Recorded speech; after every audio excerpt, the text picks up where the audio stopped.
નમસ્કાર વિદ્યાર્થી મિત્રો, હું છું મનીષા કોપણી અને મારી યુટ્યુબ ચેનલ પર આપનું હાર્દિક સ્વાગત છે. આ વિડીયોની અંદર આપણે નાણાકીય નીતિ એની વ્યાખ્યા અને નાણાકીય નીતિના પરિમાણાત્મક અને ગુણાત્મક સાધનોનો વિગતે પરિચય મેળવીશું.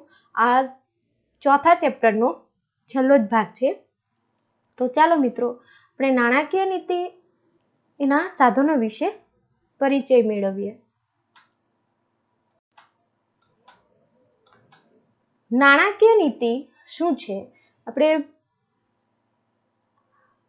આગલા વિડીયોની અંદર મધ્યસ્થ બેંકના કાર્યો જોયા, તો એમાં નાણાકીય નીતિ ઘડવાનું કાર્ય મધ્યસ્થ બેંક કરે છે. તો અહીં આપણે નાણાકીય નીતિ શું છે અને નાણાકીય નીતિના સાધનો એટલે કે એની મદદથી અર્થતંત્રમાં નાણાંની માંગ અને પુરવઠાને કેવી રીતે નિયંત્રિત કરવામાં આવે છે, ત્યાર પછી કયા સંજોગોની અંદર મધ્યસ્થ બેંક કઈ નીતિ અમલમાં મૂકે છે, એ જે એના બધા સાધનો છે એનો પરિચય આપણે મેળવીશું. તો કે નાણાકીય નીતિનો અર્થ જોઈએ. અર્થતંત્રમાં નાણાંની માંગ અને નાણાંના પુરવઠાનું સંચાલન અને નિયંત્રણ કરવા અંગેની નીતિને નાણાકીય નીતિ કહે છે. એટલે કે નાણાકીય નીતિ શું છે? તો કે અર્થતંત્રમાં નાણાંની માંગ એટલે કે નાણાંની જરૂરિયાત અને નાણાંનો પુરવઠો એટલે કે નાણાંનું પ્રમાણ નું સંચાલન અને નિયંત્રણ કરવા અંગેની નીતિને નાણાકીય નીતિ કહે છે.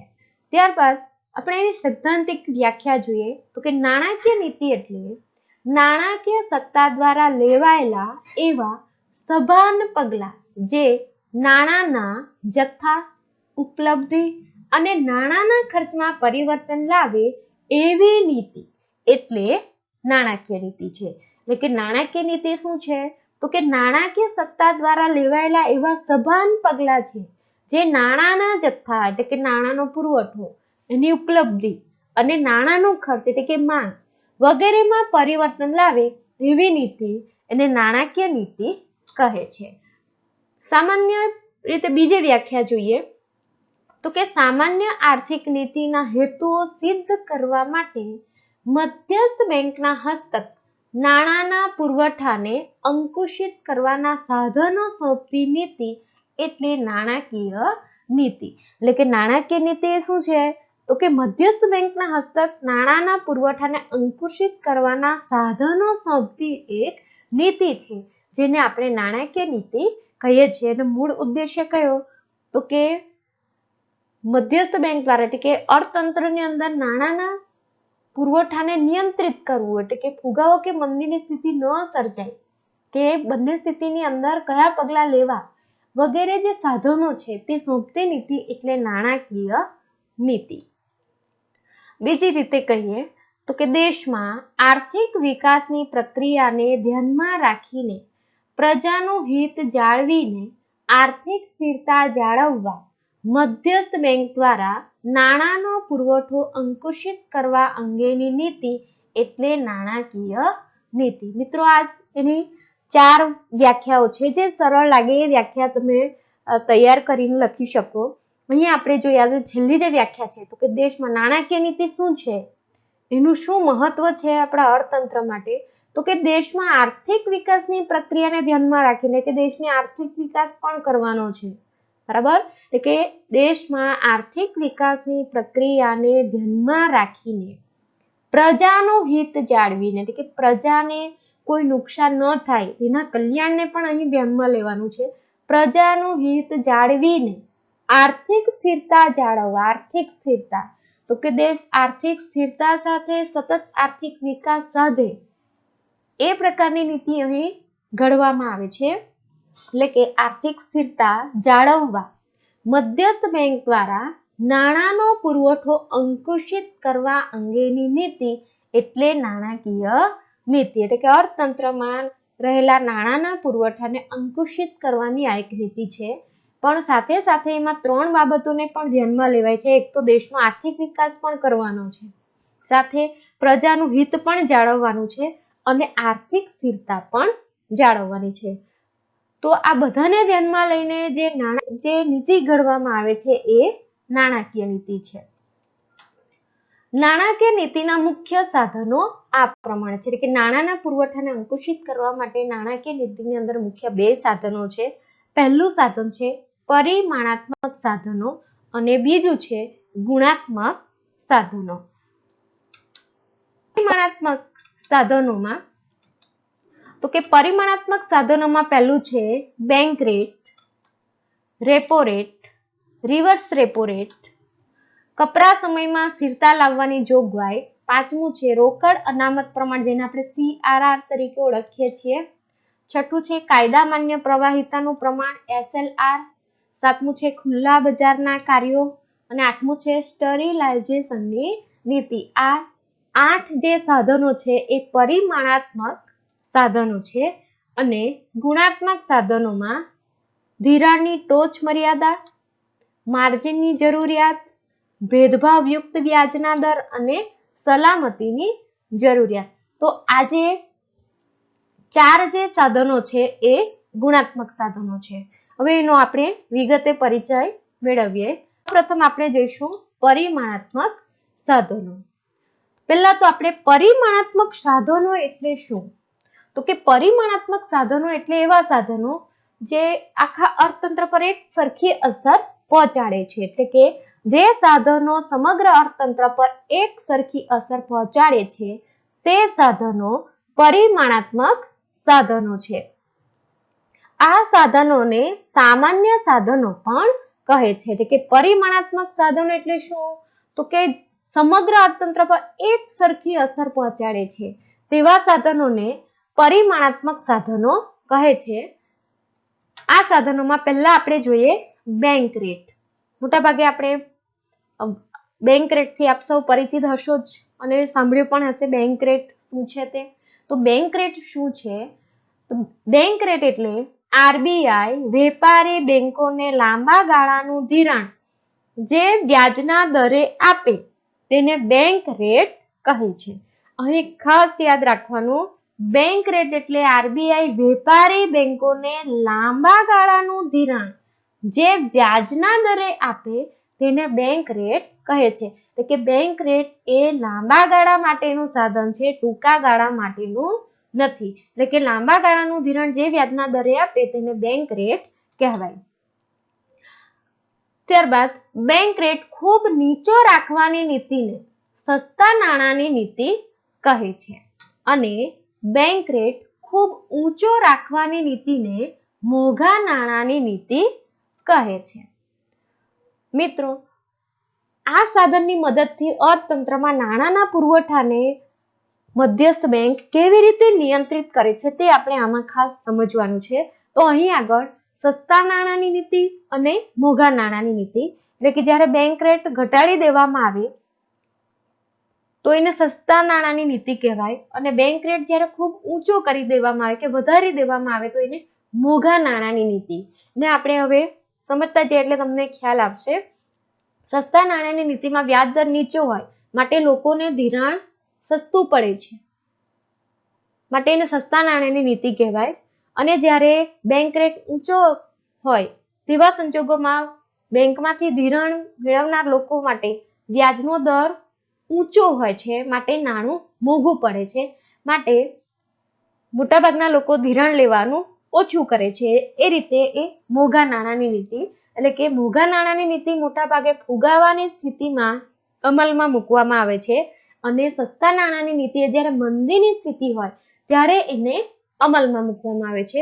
તો અહીં આપણે જોઈએ, જો અર્થતંત્રમાં ફુગાવાની સ્થિતિ હોય ત્યારે RBI બેંક રેટ વધારી નાણાંનો પુરવઠો ઘટાડે છે. હવે ફુગાવાની સ્થિતિ છે એમ ક્યારે કહેવાય? જ્યારે નાણાંની માંગ કરતા નાણાંનો પુરવઠો વધુ હોય ત્યારે ફુગાવાની સ્થિતિ સર્જાય છે. તો ફુગાવાની સ્થિતિની અંદર RBI બેંક રેટ વધારે છે અને નાણાંનો પુરવઠો ઘટાડે છે. એટલે કે કેવી રીતે નાણાંનો પુરવઠો ઘટે એ આપણે સમજી લઈએ. જ્યારે RBI બેંક રેટ વધારે ત્યારે વેપારી બેંકો તેના ગ્રાહકોને ઊંચા વ્યાજના દરે ધિરાણ આપે છે. પરિણામે ઓછું ધિરાણ લે છે અને અર્થતંત્રમાં નાણાંનો પુરવઠો ઘટે છે. એટલે કે આરબીઆઈ જ્યારે બેંક રેટ વધારે છે ત્યારે દરેક બેંકો વ્યાજનો દર વધારી દે છે. ઊંચા વ્યાજના દરે ગ્રાહકો ધિરાણ લેવાનું પ્રમાણ ઘટાડે છે. એટલે કે ગ્રાહકોને ઊંચા વ્યાજના દરે જ્યારે ધિરાણ મળે તેવા સંજોગોમાં બધા જ ગ્રાહકો ધિરાણ લેતા નથી. જેને અતિ આવશ્યક હોય એટલા જ ધિરાણ લેશે, એટલે કે ધિરાણ લેવાનું ઓછું કરે છે. પરિણામે બેંક મારફત જે અર્થતંત્રમાં નાણું બહાર આવે છે એ નાણું બહાર આવતું અટકે છે. એટલે કે અર્થતંત્રમાં નાણાંનો પુરવઠો ઘટે છે. એટલે કે બેંક તરફથી ગ્રાહકો તરફ જતો જે નાણાંનો પ્રવાહ છે એને અહીં આરબીઆઈ બેંક રેટ વધારીને અટકાવે છે. એટલે કે અર્થતંત્રમાં નાણાંનો પુરવઠો આ રીતે ઘટાડે છે. ત્યારબાદ જો અર્થતંત્રમાં મંદીની સ્થિતિ હોય ત્યારે આરબીઆઈ બેંક રેટ ઘટાડે છે, જેથી અર્થતંત્રમાં નાણાંનો પુરવઠો ઘટે છે. હવે મંદીની સ્થિતિ એટલે તો કે જ્યારે નાણાંની માંગ કરતા નાણાંનો પુરવઠો ઓછો હોય ત્યારે અર્થતંત્રમાં મંદીની સ્થિતિ સર્જાય છે. એટલે કે લોકોને નાણાંની જરૂરિયાત વધારે છે પણ એની સામે નાણાંની ઉપલબ્ધિ એટલે કે નાણાંનો પુરવઠો ઓછો છે. તો આવી જે સ્થિતિ છે એને મંદીની સ્થિતિ કહેવાય. તો જ્યારે અર્થતંત્રની અંદર મંદીની સ્થિતિ હોય ત્યારે આરબીઆઈ બેંક રેટ ઘટાડે છે. બેંક રેટ ઘટાડવાના કારણે બેંકમાં વ્યાજનો દર ઘટે છે અને ગ્રાહકો નીચા વ્યાજના દરે વધુ ધિરાણ મેળવી શકે છે.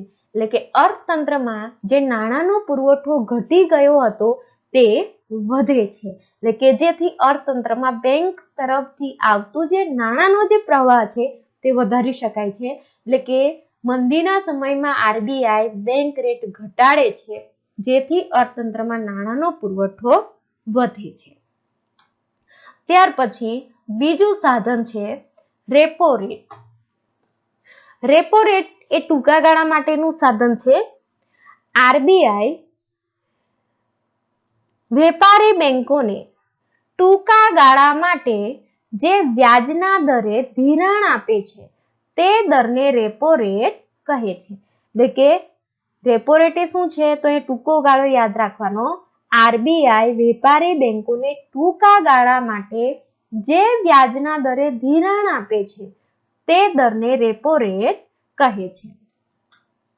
આ જે રેપો રેટ છે તો ટૂંકો ગાળો એટલે કે કેટલા સમયનો ગાળો હોઈ શકે તો કે ટૂંકા ગાળા માટે એટલે કે 1 દિવસ, 7 દિવસ કે 15 દિવસ માટે આપે છે.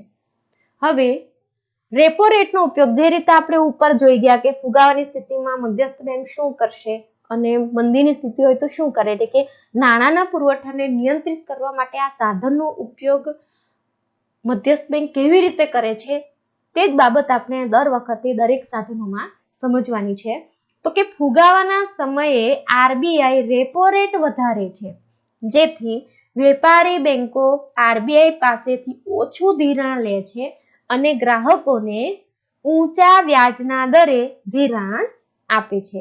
અહીં રેપો રેટ શું છે તો કે આરબીઆઈ વેપારી બેંકોને ટૂંકા ગાળા માટે જે વ્યાજના દરે ધિરાણ આપે એને રેપો રેટ કહેવાય.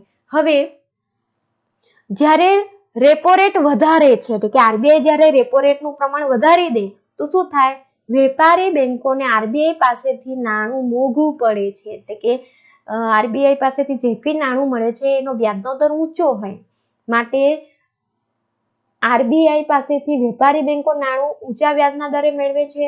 માટે વેપારી બેંકો જ્યારે ગ્રાહકોને ધિરાણ આપે છે ત્યારે ગ્રાહકોને પણ ઊંચા વ્યાજના દરે ધિરાણ આપે છે. પરિણામે લોકો ઓછું ધિરાણ લે છે અને નાણાંનો પુરવઠો ઘટે છે. એટલે કે ફુગાવાના સમયે આરબીઆઈ રેપો રેટ વધારે છે, જેથી વેપારી બેંકો આરબીઆઈ પાસેથી ઓછું નાણું લે એટલે કે ઓછું ધિરાણ લઈ શકે. પરિણામે બેંકમાં પણ જે નાણું છે એનું પ્રમાણ પણ થોડું ઓછું થઈ જાય. માટે ગ્રાહકોને જ્યારે લોકો ધિરાણ આપે ત્યારે ઊંચા વ્યાજના દરે આપે છે. માટે ગ્રાહકો વ્યાજનો દર ઊંચો હોવાના કારણે ઓછું ધિરાણ લેવાનું પસંદ કરશે. એ પ્રમાણે અર્થતંત્રની અંદર નાણાંનો પુરવઠો ઘટાડી શકાય છે. મંદીના સમયમાં આરબીઆઈ રેપો રેટ ઘટાડે છે, જેથી વેપારી બેંકો આરબીઆઈ પાસેથી વધુ ધિરાણ મેળવી શકે છે અને લોકોને નીચા વ્યાજના દરે ધિરાણ આપે છે. પરિણામે અર્થતંત્રમાં નાણાંનો પુરવઠો વધે છે. મંદીની સ્થિતિમાંથી અર્થતંત્રને બહાર લાવવા માટે આરબીઆઈ શું કરશે? તો કે રેપો રેટ ઘટાડે છે. હાલના સંજોગોમાં આપણે જોઈએ કે હાલમાં આરબીઆઈ રેપો રેટ ઘટાડ્યો છે. પરિણામે બેંકમાં જે વિવિધ લોન છે, હાઉસિંગ લોન હોય, બરાબર, જે ધિરાણ લેનાર વ્યક્તિ છે એને ઓછા વ્યાજના દરે ધિરાણ મળી શકે છે. એટલે કે જ્યારે અર્થતંત્રમાં નાણાંનો પુરવઠો ઘટી ગયો હોય કે મંદીની સ્થિતિ ઉદ્ભવી હોય તેવા સંજોગોમાં મધ્યસ્થ બેંક વેપારી બેંકોને રેપો રેટ ઘટાડે છે, એટલે કે ઓછા વ્યાજના દરે નાણું આપે છે, એટલે કે ધિરાણ આપે છે. એના કારણે દરેક વેપારી બેંકો છે તે લોકોને નીચા વ્યાજના દરે ધિરાણ આપી શકે અને અર્થતંત્રની અંદર નાણાંનો પુરવઠો ફરીથી વધારી શકાય છે. એટલે કે મંદીના સમયમાં આરબીઆઈ રેપો રેટ ઘટાડે છે. ત્યાર પછી ત્રીજું સાધન જોઈએ, રિવર્સ રેપો રેટ. જે રીતે આપણે રેપો રેટ જોઈ ગયા તે પ્રમાણે આ રિવર્સ રેપો રેટ છે. રિવર્સ રેપો રેટમાં ખાસ કાળજી રાખવાની, રેપો રેટ અને રિવર્સ રેપો રેટ લગભગ બંને વ્યાખ્યામાં શબ્દો બદલાઈ જાય છે અને એના કારણે એનો અર્થ પણ બદલાઈ જાય છે. ઘણી વખત લખવાની અંદર વિદ્યાર્થીઓનો મોટો ગૂંચવાડો રિવર્સ રેપો રેટ અને રેપો રેટમાં થતો હોય છે. તો મિત્રો અહીં આગળ રિવર્સ રેપો રેટ એટલે આરબીઆઈ ટૂંકા ગાળા માટે વેપારી બેંકો પાસેથી જે વ્યાજના દરે ધિરાણ લે છે તે દરને રિવર્સ રેપો રેટ કહે છે. રેપો રેટ એ શું છે? તો આરબીઆઈ ટૂંકા ગાળા માટે વેપારી બેંકોને ધિરાણ જે વ્યાજના દરે આપે છે તેને રેપો રેટ કહેવાય. રિવર્સ રેપો રેટની અંદર અહીંયા આરબીઆઈ ધિરાણ આપતી નથી પણ વેપારી બેંકો પાસેથી મેળવે છે. તો આરબીઆઈ ટૂંકા ગાળા માટે વેપારી બેંકો પાસેથી જે વ્યાજના દરે ધિરાણ લે છે તે દરને રિવર્સ રેપો રેટ કહે છે. જ્યારે રિવર્સ રેપો રેટ વધુ હોય ત્યારે વેપારી બેંકોને આરબીઆઈને લોન આપવા માટેનું આકર્ષણ હોય છે. એટલે કે repo rate reverse repo rate શું છે? તો કે વેપારી બેંકો પાસેથી આરબીઆઈ ટૂંકા ગાળા માટે ધિરાણ લે છે અને જ્યારે રિવર્સ રેપો રેટ વધારે હોય ત્યારે દરેક વેપારી બેંકો આરબીઆઈને લોન આપવા માટે આકર્ષાય છે. એટલે કે રિવર્સ રેપો રેટ વધુ હોય ત્યારે વેપારી બેંકોને આરબીઆઈને લોન આપવા માટેનું આકર્ષણ હોય છે અને તેઓ વધુ નાણું આરબીઆઈને ધિરાણ પેટે આપે છે. તેથી વેપારી બેંકો સામાન્ય પ્રજાને ઓછું ધિરાણ આપી શકે અને બજારમાં નાણાંનો પુરવઠો ઘટે છે. એટલે કે જ્યારે અર્થતંત્રમાં નાણાંનો પુરવઠો વધારે હોય કે પછી ફુગાવાની સ્થિતિ સર્જાયેલી હોય એવા સંજોગોમાં આરબીઆઈ રિવર્સ રેપો રેટ વધારે છે. એટલે કે રિવર્સ રેપો રેટ વધારે એટલે વેપારી બેંકો આરબીઆઈને વધુ લોન આપવા માટે આકર્ષાય છે. માટે વેપારી બેંકો પાસે રહેલું જે ધિરાણ આપવા માટેનું રોકડ નાણું છે એ બધું નાણું મધ્યસ્થ બેંકમાં જાય. માટે બેંકો પાસે એટલું નાણાંનું પ્રમાણ એટલું રહેતું નથી. પરિણામે આવે કે વેપારી બેંકો સામાન્ય પ્રજાને ઓછું ધિરાણ આપી શકે છે અને બજારમાં નાણાંનો પુરવઠો ઘટે છે.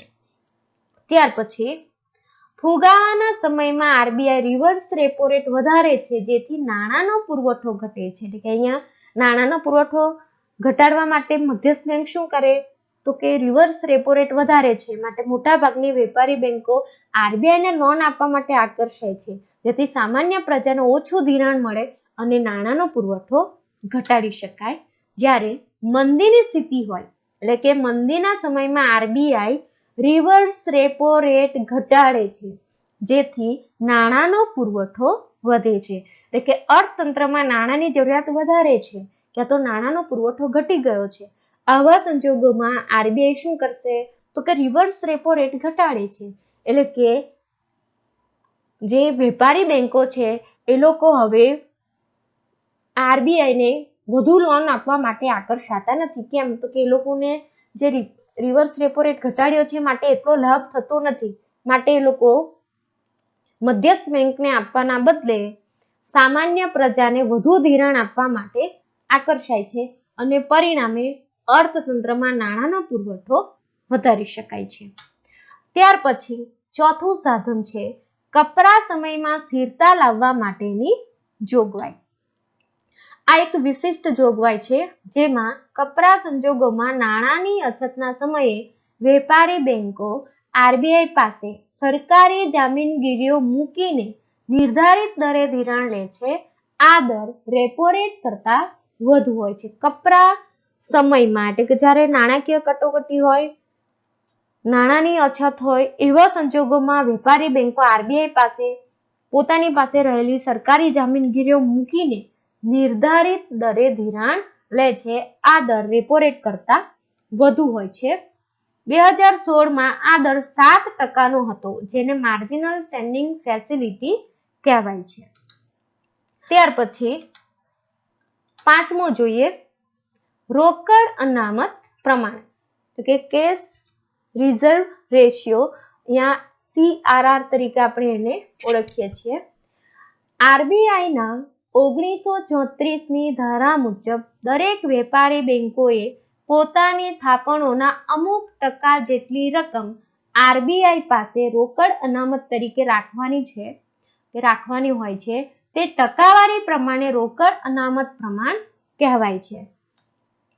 1962 પછી કુલ થાપણોના 3% થી 15%ની વચ્ચે CRR રાખવાનું નક્કી થયું, જે આરબીઆઈ જરૂરિયાત મુજબ CRR બદલે છે. એટલે કે 1962 પછી આ CRR નું પ્રમાણ 3% થી 15% જેટલું રાખવાનું નક્કી થયું છે અને આરબીઆઈ જરૂરિયાત મુજબ અર્થતંત્રની સ્થિતિ અને નાણાંના પુરવઠાને ધ્યાનમાં લઈને આ CRR માં બદલાવ લાવવાનું કાર્ય આરબીઆઈ કરે છે.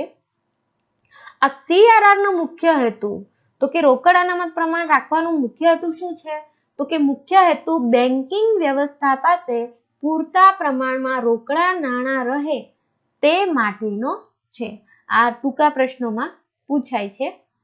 આ સાધનનો ઉપયોગ ફુગાવાના નિયંત્રણ માટે કરવામાં આવે છે. એટલે કે ફુગાવાની સ્થિતિમાં CRR ઊંચો રાખવાનો આદેશ આરબીઆઈ આપી શકે, જેથી રોકડ અનામતનું પ્રમાણ વધારે રાખવામાં આવે છે. એટલે શાખ સર્જનની જે પ્રક્રિયા છે એના પર નિયંત્રણ આવે, શાખ સર્જનની પ્રવૃત્તિ થોડીક નિયંત્રિત બને અને અર્થતંત્રમાં નાણાંનો પુરવઠો વધતો અટકાવી શકાય, એટલે કે ધિરાણ ઉપર નિયંત્રણ મૂકી શકાય છે. CRR વધે તો બેંકો પાસે શાખ સર્જન માટે ઓછું નાણું રહે અને પ્રજાને ઓછું ધિરાણ આપે, તેથી નાણાંનો પુરવઠો ઘટતા ફુગાવો ઘટે છે. એટલે કે ફુગાવાની સ્થિતિમાં મધ્યસ્થ બેંક CRR વધારે છે કાં તો વધારવાનો આદેશ આપે છે, જેથી વેપારી બેંકો શાખ સર્જનની પ્રક્રિયા ઓછા પ્રમાણમાં કરી શકે. એટલે કે એની જે શાખ સર્જનની પ્રક્રિયા જે તેજ ગતિમાં ચાલતી હોય તેને ધીમી કરી શકાય, જેથી શાખ સર્જન માટે રોકડ નાણું ઓછું રહે છે અને પ્રજાને તેટલું ઓછું ધિરાણ આપી શકે, તેથી નાણાંના પુરવઠો ઘટાડીને ફુગાવાને ઘટાડી શકાય છે. અને મંદીની સ્થિતિની આપણે વાત કરીએ ત્યારે CRR ઘટાડવાનો આદેશ મધ્યસ્થ બેંક આપે છે. ત્યાર પછી છઠ્ઠું સાધન જોઈએ કાયદા માન્ય પ્રવાહિતાનું પ્રમાણ, જેને SLR એટલે રેગ્યુલેશન બેન્કિંગ રેગ્યુલેશન એક્ટ મુજબ દરેક વેપારી બેંક CRR ઉપરાંત પોતાની થાપણોના 25% જેટલું રોકડ, સોનું, સરકારી જામીનગીરીઓ વગેરે સ્વરૂપે અલગ રીતે રાખવું જરૂરી છે. એટલે કે અહીંયા આપણે જોઈએ તો કે દરેક બેંકોએ પોતાની થાપણોના 25% જેટલી થાપણ રોકડ સ્વરૂપે, સોનામાં એનું રોકાણ કરવાનું હોય, ક્યાં તો પછી સરકારી જામીનગીરીના સ્વરૂપે અલગ રીતે રાખવાનું જરૂરી છે. આ પ્રમાણે કાયદા માન્ય પ્રવાહિતાનું પ્રમાણ કહે છે. હવે SLR એનો હેતુ શું છે? તો કે એનો હેતુ ધિરાણની તરલતા જાળવવાનો છે. જો SLR ઊંચો હોય તો બેંકોની થાપણોનું વધુ પ્રમાણ સરકારી જામીનગીરીઓમાં રોકાય છે, કેટલુંક પ્રમાણ નગદ અને સોનામાં રહે છે, પરિણામે બેંકો પ્રજાને ઓછું ધિરાણ આપી શકે છે. એટલે કે જ્યારે SLR ઊંચો હોય ત્યારે બેંકો પ્રજાને ઓછું ધિરાણ આપી શકે છે અને જો SLR નીચો હોય ત્યારે બેંકો પ્રજાને વધુ ધિરાણ આપે છે. એટલે કે SLR નીચો હોય ત્યારે પ્રજાને વધુ ધિરાણ મળે છે. આ ટૂંકા પ્રશ્નમાં પણ પૂછાય છે. ત્યાર પછી આપણે આગળનું સાધન જોઈએ, ખુલ્લા બજારના કાર્યો. અર્થતંત્રમાં નાણાંનો પુરવઠો વધારવા કે ઘટાડવા RBI ખુલ્લા બજારમાં સરકારી જામીનગીરીઓનું ખરીદ અને વેચાણ કરે છે, જેને ખુલ્લા બજારનું કાર્ય કહેવાય છે. એટલે કે ખુલ્લા બજારનું કાર્ય એ શું છે? તો કે RBI સરકારી જામીનગીરીઓનું ખરીદ અને વેચાણ કરે છે, તેને ખુલ્લા બજારનું કાર્ય કહેવાય. એના પાછળનો હેતુ કયો હતો? કે નાણાંનો પુરવઠો વધારવાનો કે નાણાંનો પુરવઠો ઘટાડવા માટેનો હોય છે. ફુગાવાની સ્થિતિ હોય તેવા સંજોગોમાં RBI શું કરે છે તે જોઈએ. ફુગાવાની સ્થિતિમાં RBI ખુલ્લા બજારમાં સરકારી જામીનગીરીઓનું વેચાણ કરે છે, જેથી અર્થતંત્રમાં નાણાંનો પુરવઠો ઘટે છે. એટલે કે અહીંયા આગળ RBI જે તે વેપારી બેંકોને અને સરકારને પોતાની પાસે રહેલી જે સરકારી જામીનગીરીઓ છે, એટલે કે RBI પાસે રહેલી જે સરકારી જામીનગીરીઓ છે એને ખુલ્લા બજારમાં વેચાણ માટે મૂકે છે અને વેપારી બેંકોને આગ્રહ કરે છે કે મોટાભાગની જામીનગીરીઓ તેઓ ખરીદી લે. માટે અર્થતંત્રમાં જે વધી ગયેલું નાણું છે તેને જામીનગીરીઓના વેચાણ સ્વરૂપે એટલે કે વેચે છે અને બદલામાં એટલા મૂલ્ય કે એટલું રોકડ નાણું RBI પોતાની પાસે પાછું મેળવી શકે છે. એટલે કે ફુગાવાની સ્થિતિમાં RBI ખુલ્લા બજારમાં સરકારી જામીનગીરીઓનું વેચાણ કરે છે, જેથી વેપારી બેંકો કે સરકાર પાસે કે અર્થતંત્રમાં જે વધારાનું જે નાણું છે કે વધેલો નાણાંનો પુરવઠો છે તેને પાછો મેળવી શકે અને અર્થતંત્રમાં નાણાંનો પુરવઠો ઘટાડી શકાય. ત્યાર પછી મંદીનો સમય હોય એટલે કે મંદીના સમયમાં RBI ખુલ્લા બજારમાં સરકારી જામીનગીરીઓની ખરીદી કરે છે. એટલે કે મંદીનો સમય એટલે મંદીની સ્થિતિ એટલે શું? આગળ પણ આપણે એની ચર્ચા કરી ગયા છે. તો કે મંદી એટલે તો કે નાણાંની માંગ કરતા નાણાંનો પુરવઠો ઓછો હોય તેને મંદી કહેવાય. તો મંદીની સ્થિતિમાંથી અર્થતંત્રને બહાર લાવવા માટે જરૂરી નાણું અર્થતંત્રમાં મૂકવું પડે છે, નાણાંનો પુરવઠો વધારવો પડે છે. તો એના માટે RBI અહીં ખુલ્લા બજારમાં સરકારી જામીનગીરીઓની ખરીદી કરે છે. એટલે કે વેપારી બેંકો પાસેથી સરકાર પાસેથી એ જામીનગીરીઓની ખરીદી કરે છે અને તેના બદલામાં એના મૂલ્યની ચૂકવણી કરે છે. એટલે કે નાણાંનો પ્રવાહ RBI પાસેથી અર્થતંત્રમાં આવે છે અને નાણાંનો પુરવઠો વધારી શકાય છે. આમ ફુગાવા કે મંદીના નિયંત્રણ માટે આ સાધનનો ઉપયોગ થાય છે. ત્યાર પછી 8મું કાર્ય છે સ્ટરીલાઇઝેશનની નીતિ. અર્થતંત્રમાં હુંડિયામણની સમતુલા જાળવવાની નીતિને સ્ટરીલાઇઝેશનની નીતિ કહે છે. આ નીતિનો ઉપયોગ જ્યારે દેશમાં વધુ પ્રમાણમાં વિદેશી હુંડિયામણ આવે કે દેશની બહાર જાય ત્યારે તે પરિસ્થિતિના નિયંત્રણ માટે કરવામાં આવે છે. એટલે કે સ્ટરીલાઇઝેશનની નીતિ એ શું છે? તો કે હુંડિયામણની સમતુલા જાળવવા માટેની નીતિ છે, જેનું કામ શું? તો કે દેશમાં વધુ પ્રમાણમાં આવતું વિદેશી હુંડિયામણ અને દેશની બહાર જે વધુ પ્રમાણમાં વિદેશી હુંડિયામણ જતું હોય તો એવી પરિસ્થિતિને નિયંત્રિત કરવા માટે આ નીતિનો ઉપયોગ કરવામાં આવે છે. RBI હુંડિયામણની પુરાંત કે ખોટના પ્રમાણમાં સરકારી જામીનગીરીઓ ખુલ્લા બજારમાંથી ખરીદી કે વેચીને હુંડિયામણ ખાતામાં સમતુલા જાળવે છે. એટલે કે જ્યારે હુંડિયામણના ખાતામાં પુરાંત કે ખોટ હોય તેવા સંજોગોમાં RBI શું કરે છે? તો કે સરકારી જામીનગીરીઓની ખુલ્લા બજારમાંથી ખરીદી કે વેચાણ કરીને હુંડિયામણના ખાતાની સમતુલા જાળવવાનું કાર્ય કરે છે. પુરાંતની સ્થિતિ હોય તો કે જે આવક કરતા આવક વધારે છે, આવા સંજોગોમાં આરબીઆઈ હુંડિયામણના ખાતાની જાળવણી કરવા માટે કાં તો સમતુલા જાળવવા માટે શું કરશે, તો કે પોતાની પાસે રહેલી જે સરકારી કામગીરીઓ છે, બરાબર, તો કે પુરાંતની સ્થિતિ છે, તો કે તેવા સંજોગોમાં આરબીઆઈ ખુલ્લા બજારમાંથી સરકારી જામીનગીરીઓની ખરીદી કરશે. તો એ રીતે સમતુલા જાળવવાના પ્રયત્ન કરશે. એ જ પ્રમાણે જ્યારે હુંડિયામણના ખાતામાં ખોટની તેવા સંજોગોમાં સરકારી જામીનગીરીઓ વેચીને એટલું નાણું મેળવી હુંડિયામણ ખાતાની સમતુલા જાળવવાનો પ્રયત્ન કરે છે. તો એ રીતે આ નાણાકીય નીતિના પરિમાણાત્મક સાધનો થયા. એની 8 બાબતો આપણે જોઈ ગયા. હવે આપણે જોઈએ ગુણાત્મક કાર્યો કે ગુણાત્મક સાધનો જેને કહેવાય, તો કે જે સાધનો સમગ્ર અર્થતંત્રના બધા ક્ષેત્રોને એક સરખી અસર પહોંચાડતા નથી, તે સાધનોને નાણાકીય નીતિના ગુણાત્મક સાધનો કહે છે. એટલે કે ગુણાત્મક સાધનો એ કેવા સાધનો છે, તો કે પરિમાણાત્મક જેવા નથી. પરિમાણાત્મક એક સાથે એક સરખી અસર પહોંચાડે છે, જ્યારે ગુણાત્મક સાધનો એ ચોક્કસ ક્ષેત્રો માટે જ હોય છે, એટલે કે બધા ક્ષેત્રોને એક સરખી અસર પહોંચાડતા નથી, તે સાધનોને ગુણાત્મક સાધન કહે છે. બીજી રીતે ગુણાત્મક સાધનો એટલે જરૂરી ક્ષેત્રો માટે જ તર્કપૂર્વક વપરાતા સાધનો. એમાં આપણે 4 જેટલા સાધનોનો પરિચય મેળવવાના છીએ. પહેલું છે સલામતીની જરૂરિયાત.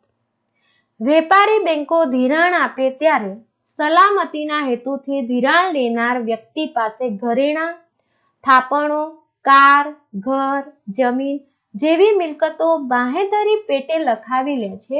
જો વ્યક્તિ ધિરાણની રકમ પાછી ન ચૂકવે તો બેંક આવી મિલકતો જપ્ત કરે છે. એટલે કે મોટા ભાગે આપણે જોઈએ તો કે જ્યારે વેપારી બેંકો કોઈ પણ બેંકમાંથી ધિરાણ લેવું હોય તો ધિરાણ આપતી વખતે બેંક વ્યક્તિ પાસેથી તેની મિલકતને બાંહેધરી પેટે લખાવે છે, જેથી જો વ્યક્તિ ધિરાણની રકમ પાછી ન ચૂકવે તો બેંક આવી મિલકતને જપ્ત પણ કરી શકે છે. દેશના દરેક વર્ગને બેંકનું ધિરાણ મળે તથા ખેતી જેવા ક્ષેત્રોનો સરખો વિકાસ થાય તે માટે અલગ અલગ વર્ગ પાસે ઓછા વત્તા પ્રમાણમાં સલામતી એટલે કે બાંહેધરી લખાવવાની પદ્ધતિ અપનાવવા આરબીઆઈ વેપારી બેંકોને આદેશ આપે છે. એટલે કે અહીં બાંહેધરી લખાવવા માટેની જે પદ્ધતિ છે તે અપનાવવાનો આદેશ આરબીઆઈ આપ્યો છે અને અલગ અલગ વર્ગ પાસે ઓછા વત્તા પ્રમાણમાં આ બાંહેધરી લખાવવામાં આવે છે. બીજું છે માર્જિનની જરૂરિયાત. એટલે કે વ્યક્તિએ માંગેલી લોનના અમુક જ ટકા કે બાંહેધરી પેટે બતાવેલી મિલકતના અમુક જ ટકા વ્યક્તિને મળી શકે છે. આ ટકાવારીને માર્જિન કહે છે. એટલે કે વ્યક્તિને જેટલી લોન જોઈતી હોય કે ધિરાણ જોઈતું હોય એટલું બધું જ બેંક આપતી નથી, પણ એને જે મિલકત બાંહેધરી પેટે લખાવેલી છે કે બતાવેલી છે એના કેટલા ટકા રકમ લોન સ્વરૂપે વ્યક્તિને મળશે, તો એટલે કે એ જે ટકાવારી પ્રમાણ છે એને માર્જિન કહેવાય. આરબીઆઈ જુદા જુદા વર્ગો માટે જુદા જુદા માર્જિન રાખવાની ભલામણ કરે છે. ત્રીજું છે ધિરાણની ટોચ મર્યાદા. આરબીઆઈ કોઈ પણ વ્યક્તિ કે એકમને માટે ધિરાણની ટોચ મર્યાદા નક્કી કરે છે. ટોચ મર્યાદા એટલે કે વધુમાં વધુ કેટલું ધિરાણ આપી શકાય તે નક્કી કરવાનું કામ આરબીઆઈ કરે છે. અને છેલ્લું સાધન છે ભેદભાવયુક્ત વ્યાજના દર. અલગ અલગ પ્રકારના ધિરાણ માટે અલગ અલગ વ્યાજના દર રાખવાની પદ્ધતિ આરબીઆઈ સૂચવે છે, જેને ભેદભાવયુક્ત વ્યાજના દરની નીતિ કહે છે. અહીં આપણે જોઈએ તો કે અલગ અલગ પ્રકારના ધિરાણ માટે વ્યાજના દર જુદા જુદા હોય. એટલે કે હોમ લોન હોય તો વ્યાજનો દર જુદો હોય, ખેતી માટે જુદો હોય, ઉદ્યોગો માટે જુદો હોય, કાર લોન હોય તો જુદો હોય, પર્સનલ લોન હોય તો જુદો હોય. એટલે કે એ રીતે અલગ અલગ પ્રકારના ધિરાણ માટે અલગ અલગ વ્યાજના દર રાખવાની પદ્ધતિ આરબીઆઈ સૂચવે છે, જેને ભેદભાવયુક્ત વ્યાજના દરની નીતિ કહે છે. તો મિત્રો અહીં આપણું આ ચોથું ચેપ્ટર પૂર્ણ થાય છે. તો બરાબર ધ્યાનથી વિડીયો જોજો, સાંભળજો, ટેક્સ્ટ બુક વાંચજો અને એના જે સ્વાધ્યાયના પ્રશ્નો છે એને સમજીને તૈયારી કરજો. તો હવે આપણે પાંચમા ચેપ્ટરના જે વિડીયો છે એ જ્યારે તૈયાર થાય ત્યારે આપણે મળીશું.